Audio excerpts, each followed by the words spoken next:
Our next guest is Gnome Joke. Dave Robinson is a mega collector with a garden and probably a house full of nearly 300 gnomes. Wow. Santa Claus to the Queen. Look at this collection, a little Scottish one there. Every figurine has a story. Dave is so committed to his ceramic buddies. He's travelled thousands of k's just to find them, and he spends hours maintaining their colourful shine. Oh, look at them. Oh. And Dave Robinson joins us live from Cornwall, England. Hey, Dave. Hey, Dave. What a collection you've got there. Hi, thank you. I'm glad you like them. We've just got a small selection of them behind you this morning. What made you want to start collecting gnomes? Well, it started about 5 years ago when the Queen had her Jubilee. Our local supermarket, they did this 3-foot version of her, and my dad came home and said that they had one, and he said, oh, you've got to go and have a look. And I went and had a look, and I thought, she is massive, but, oh, we wouldn't be able to fit her at home. And a couple of days later, I changed my mind, and I went looking for her, but they'd sold out, so I had to drive around most of Cornwall before I found her, and I ended up getting her knight and then mother gnome and some children gnomes, and it just sort of continued from there. Yeah, it just spiraled, doesn't it? So how long does it take you to paint and maintain each of your gnomes? It can take 5 hours per gnome because they take about 2 coats of paint, and then you've got to let them dry and spray them.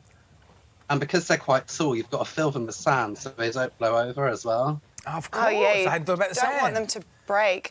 How often do you have to paint them? I've been a bit lazy recently, but you can normally get away if you use a good paint for about 4 years. Okay. Wow, but with a collection that size, you feel like you're painting all the time. What about your partner? Are they a fan of your collection? Not really, no. They thought when I first got a couple, it'd just be a novelty, and I've ended up dragging them around most of the UK to help me get them because I'm a bit of a completist, and there's some that I didn't have from the originals. So I've looked online, and they've been up in London and Doncaster, and I've sort of said, oh, let's go out for the day. And we've ended up going and coming back with a gnome or two. And does your partner then think like, oh, I thought this was supposed to be about us, and now it's like, it's us and the gnomes? I think it is a bit like that now, yeah. Bit jealous I mean, of we the once gnomes. went to Bath to get one, and it started snowing, and my partner was like, oh, we should turn around. And I was like, we're not going without the gnome. We've come this far. If we get snows in, we get snows in. But we managed to get back in one piece. Not without my gnome. I love that. For a second there, I know that you said we went to Bath together, which is the place Bath, but for a second I thought you said we had a bath together. I mean, that was one way of getting over the gnome conversation. I have to jump in as well. Why not? Now, you caused quite a discussion online with some people saying it would give them nightmares. I mean, is there anything creepy about having all of these mates just staring at you all the time? Not for me, because when you look at them, they've got such happy, cheerful faces.